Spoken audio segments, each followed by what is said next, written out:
कक्षा 12वीं के सभी स्टूडेंट्स को मेरा नमस्कार। मेरे चैनल अशोक कुमार नरवर में आप सभी का स्वागत है। आज मैं आपको प्रवास किसे कहते हैं यानी माइग्रेशन माइग्रेशन किसे कहते थे हम। तो व्हाट इज माइग्रेशन या फिर व्हाट इज कॉल्ड माइग्रेशन, ये भी कह सकते हैं इंग्लिश में, लेकिन इंग्लिश में छोड़िए, हम तो हिंदी में बात करते हैं। यहाँ पर प्रवास को कहते हैं। तो पहले प्रवास को समझिए। वास, एक शब्द आता है वास। क्या शब्द आता है? वास। वास मने रहना, वास मने रहना। इसी वास में नि उपसर्ग लगाने से बन जाता है या निवास। क्या बन जाता है? नि। वास शब्द में नि उपसर्ग लगाने से ये क्या बन जाता है? निवास। निवास मने जहां पर निश्चित रूप से, स्थायी रूप से हम निवास करते हैं, वो तो निवास हो गया।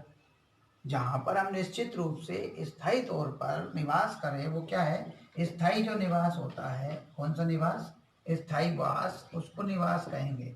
लेकिन जहां पर हम कुछ देर के लिए, कुछ घंटों के लिए, कुछ महीनों के लिए, कुछ दिनों के लिए, कुछ वर्षों के लिए जब हम जाके वास करते हैं, तो उसको कहते हैं प्रवास। क्या कहते हैं? कुछ मिनट, घंटे, महीने, साल, 2 साल, 10 साल के लिए अगर जाके वास करते हैं, फिर वापस अपने मूल स्थान पर आ जाते हैं, तो वो प्रवास कहलाता है। जैसे कोई अमेरिका में जाके, कोई भारतीय अगर अमेरिका में जाके रहे और फिर वो वहां पर वास करता है, तो वहां अमेरिका में उसका प्रवास कहलाएगा, भारत में उसका निवास कहलाएगा। क्योंकि स्थायी तौर पर तो उसका वास भारत में है, स्थायी पता भी उसका भारत में है, लेकिन उसका प्रवास कहाँ है? अमेरिका में। जैसे कोई व्यक्ति दिन भर काम के लिए किसी दूसरे शहर जाता है, वो उसका प्रवास है। जैसे कोई व्यक्ति देवास से इंदौर जा रहा है, तो इंदौर में उसका क्या कहलाएगा?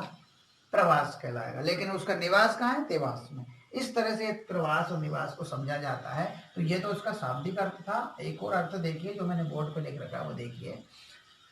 तो इसको समझने की कोशिश करते हैं। अब हम बात करते हैं कि जब जनसंख्या का एक भाग, जनसंख्या का एक भाग मतलब कोई एक व्यक्ति, 2 व्यक्ति, 10 व्यक्ति, कितने भी लोग, जब जनसंख्या का एक भाग अपने मूल स्थान, अपने मूल स्थान मतलब जहाँ पर वो रहते हैं, उसको मूल स्थान।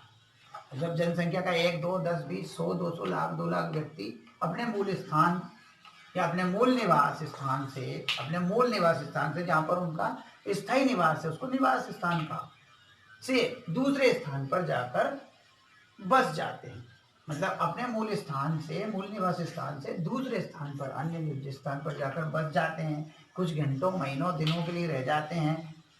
तो वो जो रह जाते हैं, जिस जगह पर रह जाते हैं, जैसे उनका मूल निवास स्थान है देवास। क्या है? देवास। और कुछ समय के लिए वो जाके रहे इंदौर।